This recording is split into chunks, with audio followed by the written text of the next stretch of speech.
Para sahabat, badan usaha milik desa atau yang kita kenal dengan BUMDesa itu bukan sebuah keharusan atau kewajiban bagi desa, melainkan saya sebut sebagai pilihan dan kesempatan.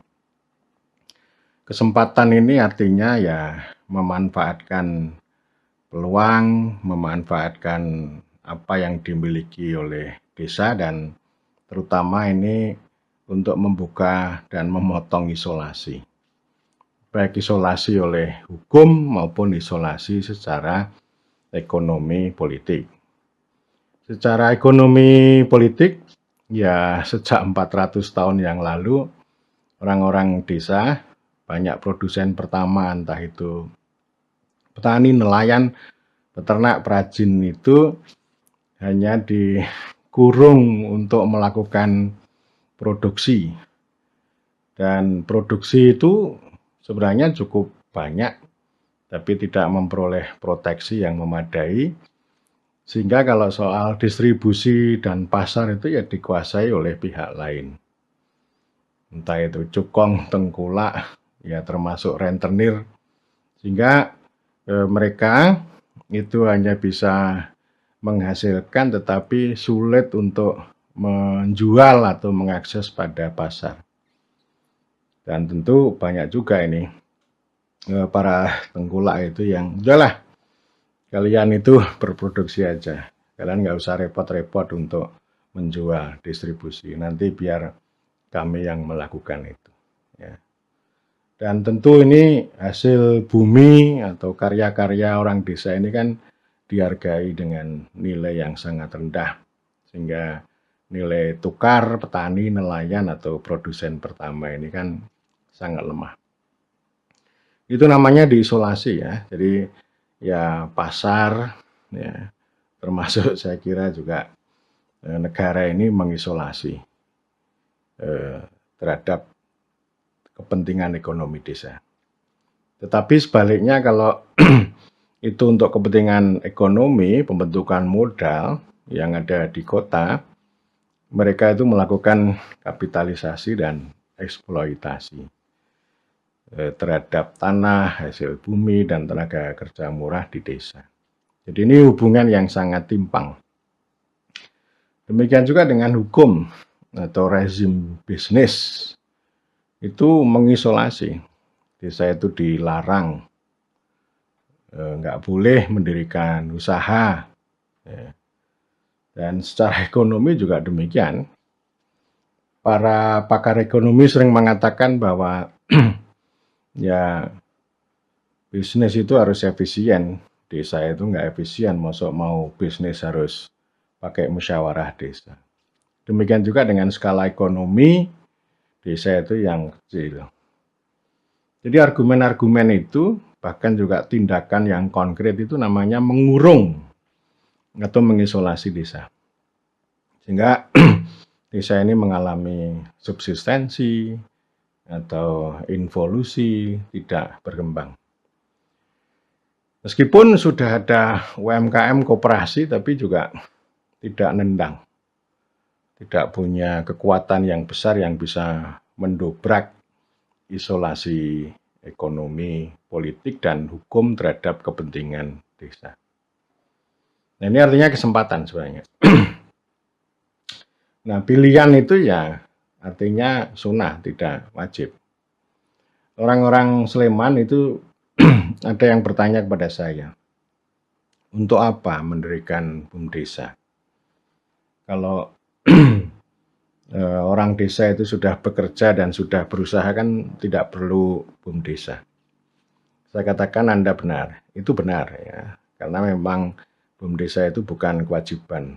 Yang penting kegiatan bekerja, ya, berusaha itu terus-menerus tumbuh. Syukur ini kegiatan usahanya ini sudah bisa melampaui struktur atau formasi ekonomi yang timpang antara isolasi dan eksploitasi tadi. Ya, jadi ini makanya kan saya katakan ini kesempatan untuk menjebol tadi, dan tentu kesempatan ini itu pakai perjuangan. Dan perjuangan ini nanti akan meraih ya entah itu nilai tambah, ya, memberikan kesempatan kepada orang desa untuk bekerja, berusaha, dan kemudian nanti akan memberikan kontribusi bagi kemakmuran.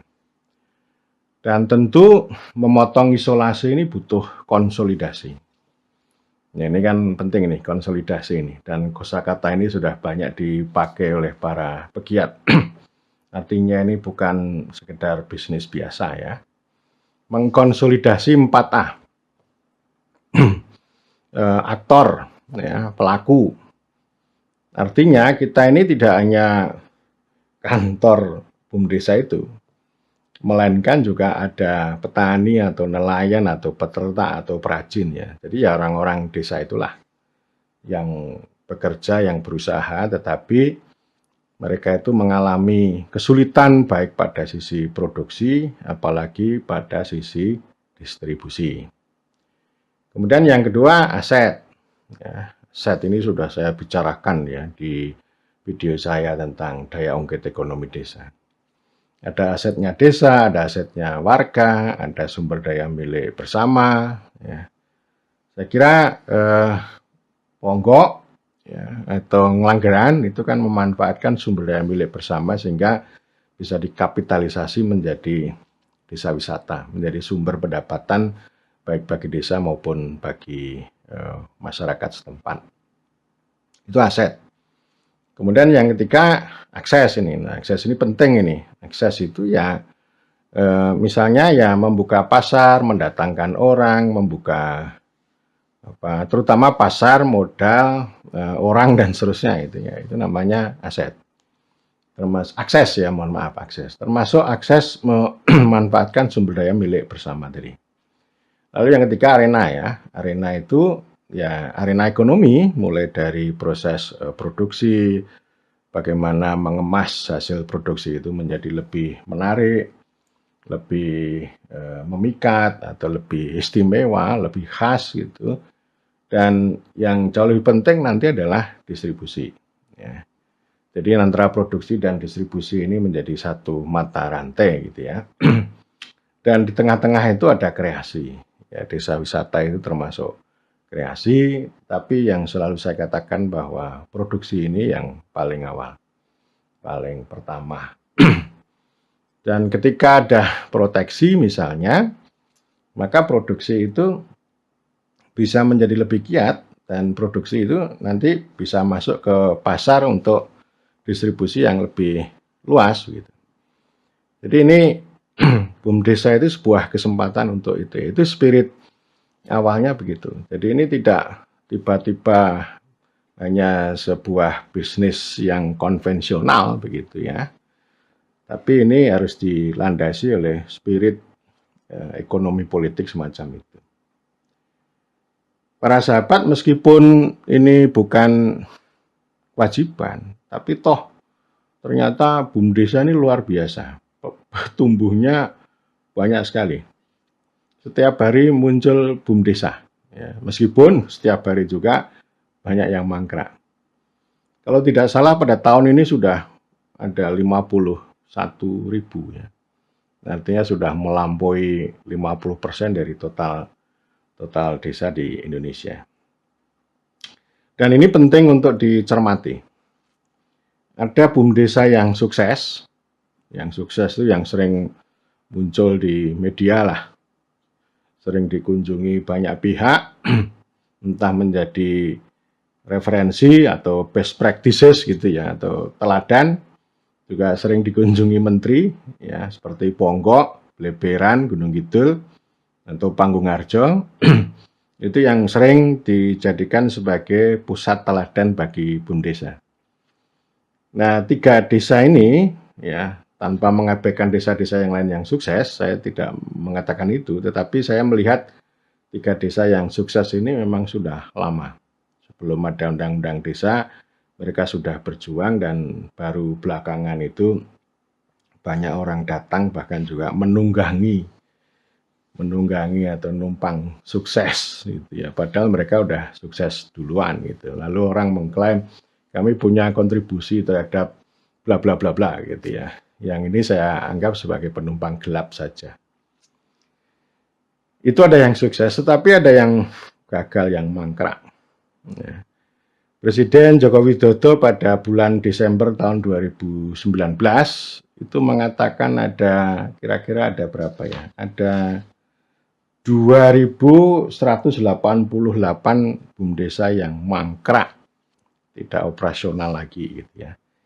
Kemudian juga ada 1.670 BUMDesa yang operasional, yang jalan tetapi tidak punya kontribusi terhadap pendapatan. Ya, jadi ini penting untuk kita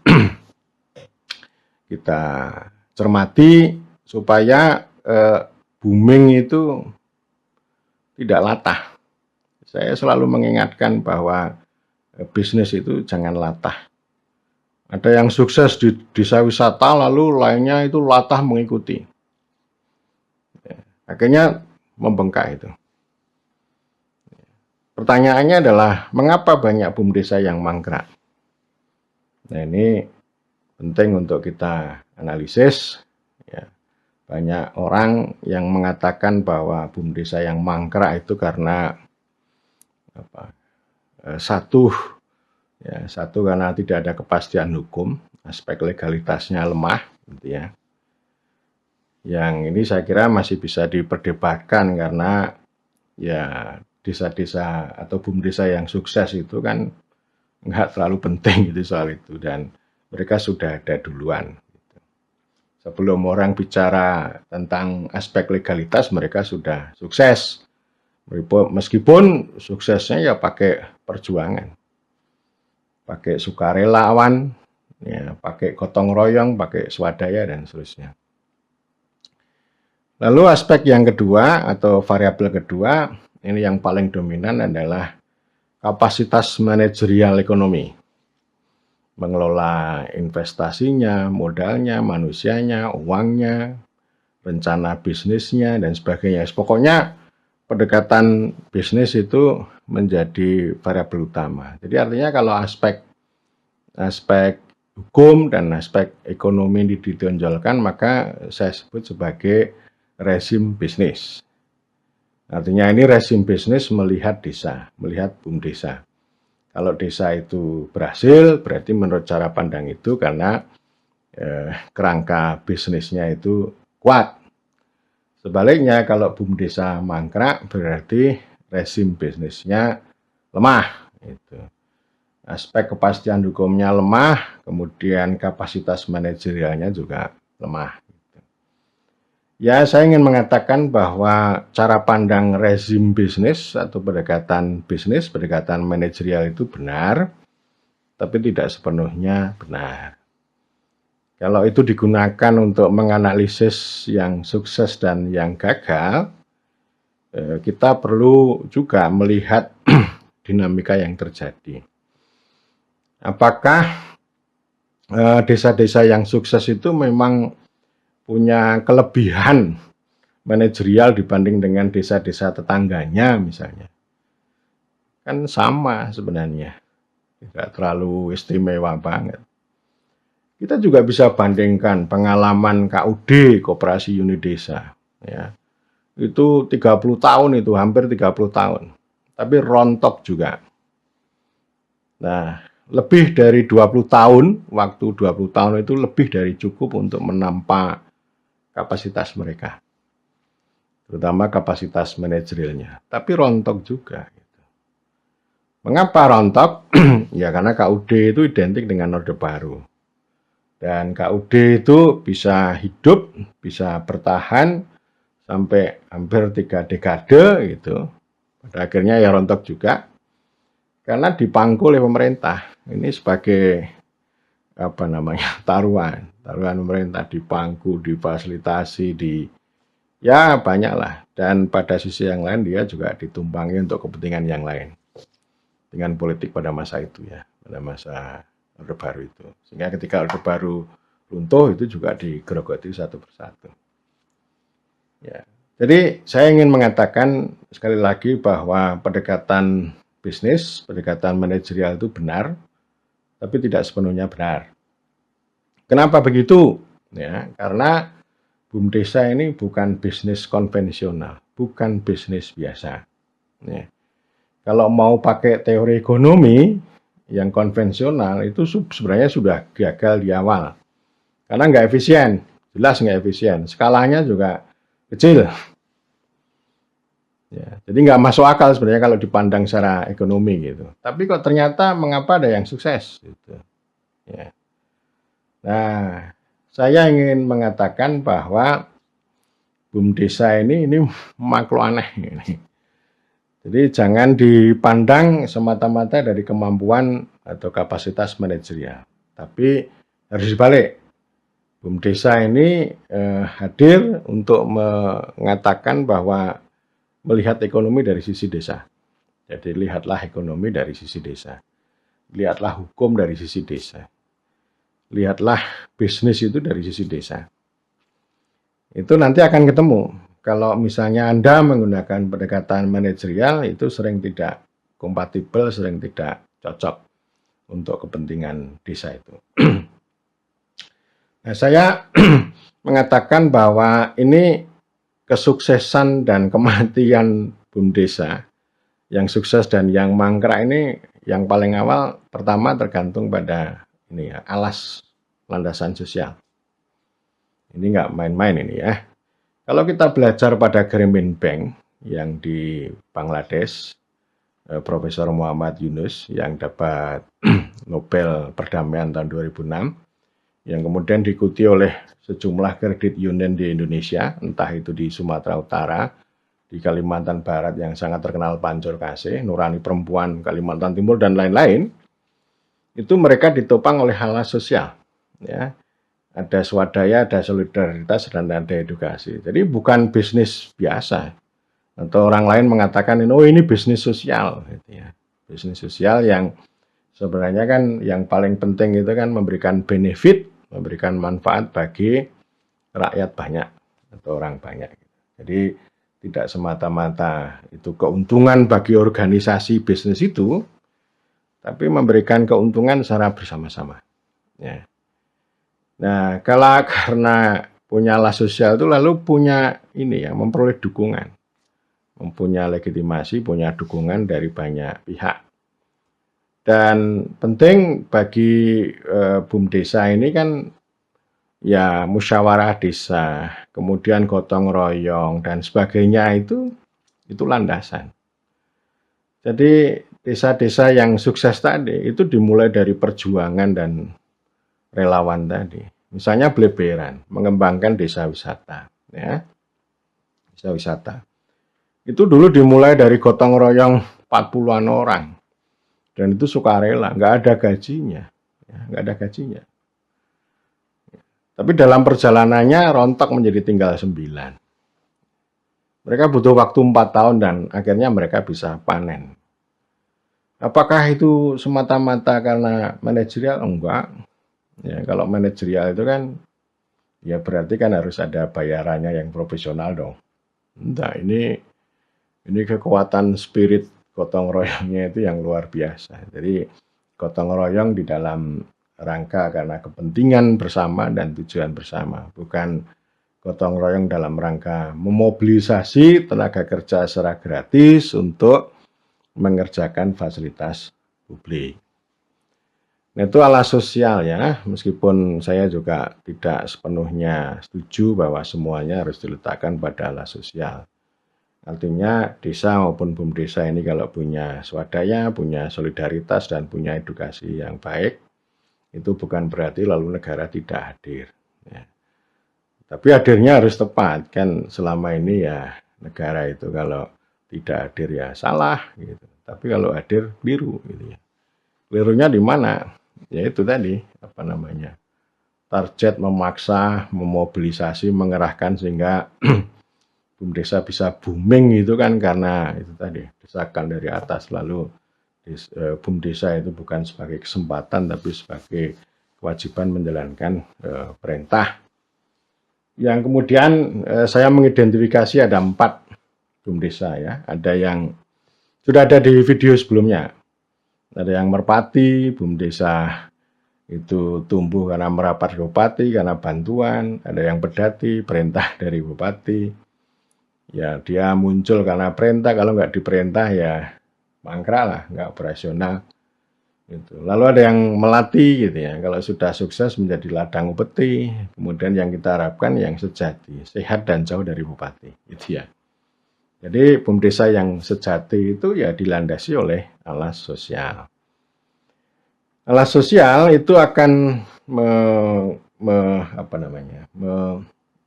melandasi ya faktor kedua yang saya sebut dengan tradisi berdesa. Ini kami temukan bersama FPPD, Forum Pengembangan Pembaruan Desa, pada tahun 2013 ya, di sela-sela pembahasan yang intens RUU Desa itu kami kan sudah mengumpulkan penelitian BUMDesa di berbagai daerah. Ada yang sukses, ada yang gagal, dan kami melihat karena memang ini tradisi berdesanya sudah bagus, yang sukses itu. Kalau yang gagal ini karena nggak punya tradisi berdesa. Tradisi berdesa itu apa? Saya juga sudah bahas, ada video ya. Paling tidak begini ya, tradisi berdesa itu ya artinya pemerintahan desanya itu jalan, ya. Proses politiknya jalan, BPD-nya jalan, musyawarah desanya jalan, kantornya aktif, kemudian perangkat desanya berfungsi, proses hukum, membuat peraturan desa, perencanaan desa dan sebagainya jalan. Kemudian juga aspek administrasinya juga jalan. Ya, jadi tradisi berdesa itu begitu. Pokoknya ya desa itu digunakan oleh masyarakat setempat untuk melayani, untuk mengatur, mengurus kepentingan masyarakat setempat. Nah itu jalan dulu gitu.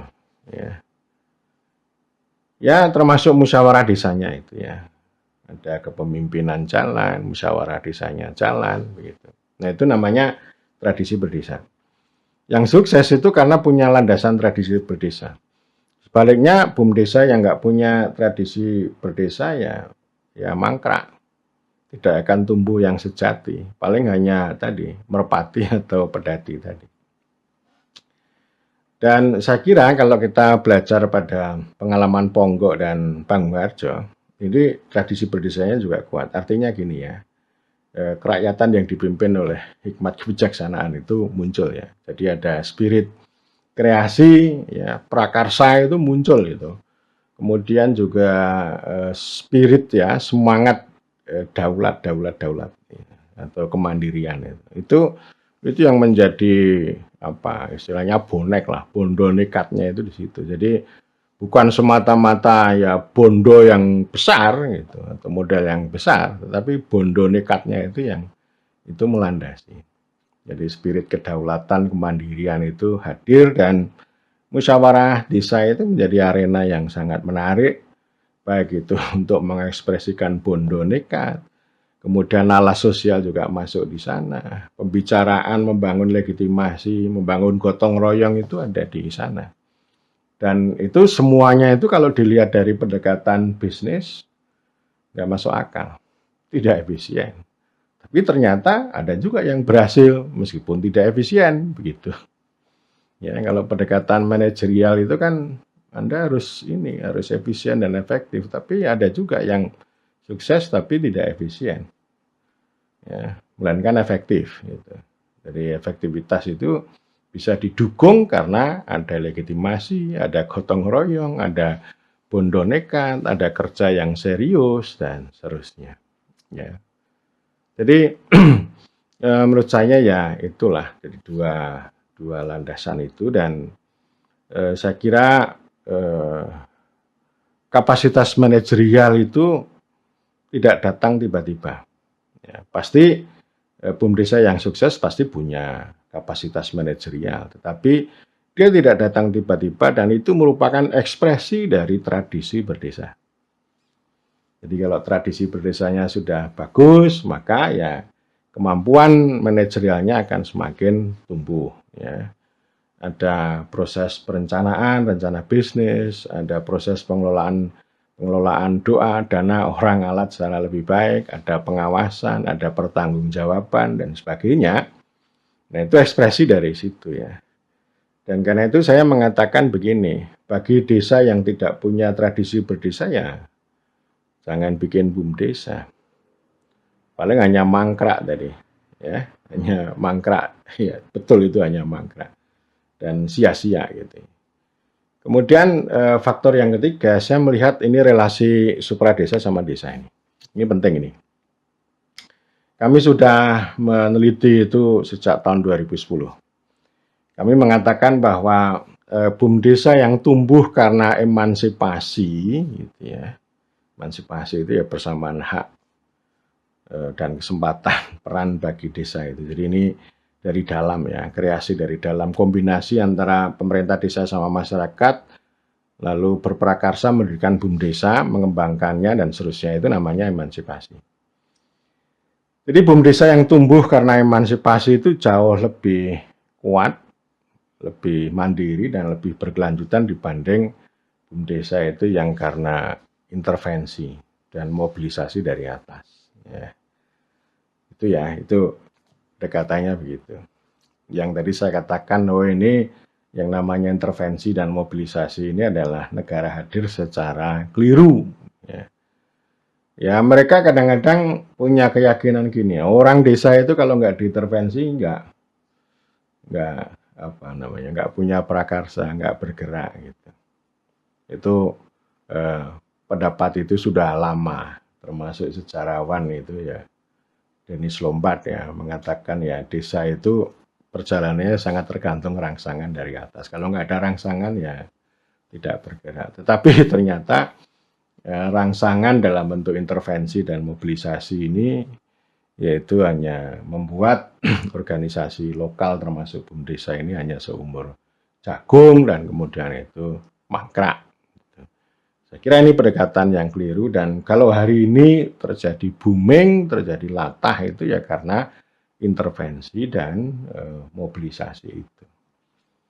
Ya, dan karena itu memang sebenarnya pendekatan yang lebih tepat itu kan mendorong, memfasilitasi, mengedukasi.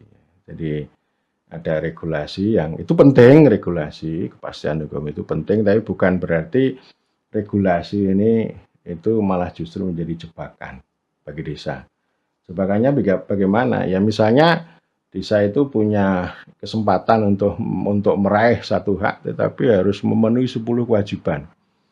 Baik itu kewajiban di dalam rangka untuk memenuhi itu maupun kewajiban nanti setelah itu. Ya. Jadi banyak sekali apa yang kita bayangkan atau yang dibayangkan oleh regulasi itu ternyata ya tidak kompatibel kalau di desa. Misalnya begini, ini yang selalu disoroti oleh sahabat saya Suharyanto. Oke, ini misalnya desa itu berbadan hukum. Oke ya, berbadan hukum ya. Tapi habis itu kewajibannya banyak. Oh, dia harus terkena kewajiban ketenagakerjaan. Ya. Harus membayar tenaga kerja ya, dengan sekurang-kurangnya dengan upah minimum lah. Ya. Nah itu uangnya nggak cukup. Itu memang manajerial profesional. Ya. Biasanya kan gitu kalau bisnis.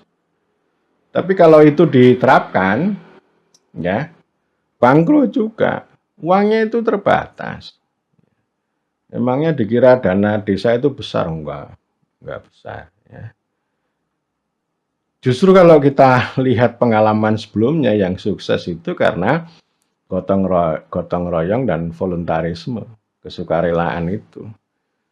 Itu yang terjadi. Nah kecuali kalau ini sudah jalan, sudah kuat, sudah bagus, nah baru diterapkan gitu ya.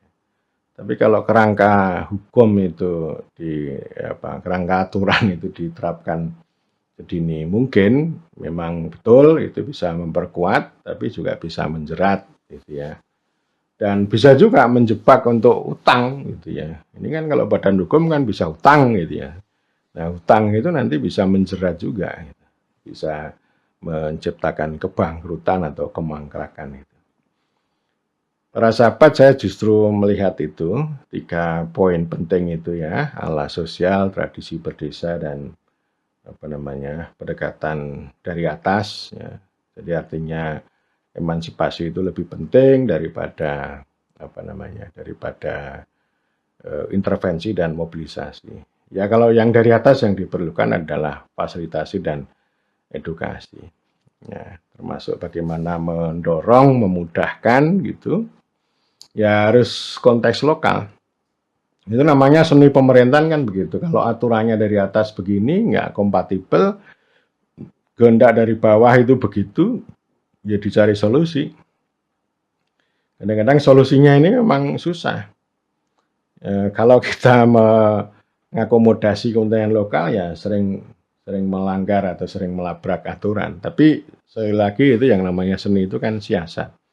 Dua-duanya dapat tanpa melanggar hukum, ya, tanpa mengabaikan kehendak lokal. Itu saya kira tantangan yang luar biasa dan BUMDesa pada hari ini gitu ya. Memang harus kita reorientasi ulang ya. Jadi artinya pertama bukan kewajiban tapi sebagai pilihan dan kesempatan. Kedua ini bukan bisnis biasa. Jadi artinya kita harus membalik cara pandang, bukan melihat BUMDesa semata-mata dari sisi ekonomi dan manajerial, termasuk kepastian hukum, tapi dibalik ya. Bagaimana desa memandang ekonomi gitu. Dan kapasitas manajerial itu merupakan ekspresi dari cara pandang itu, termasuk ala sosial dan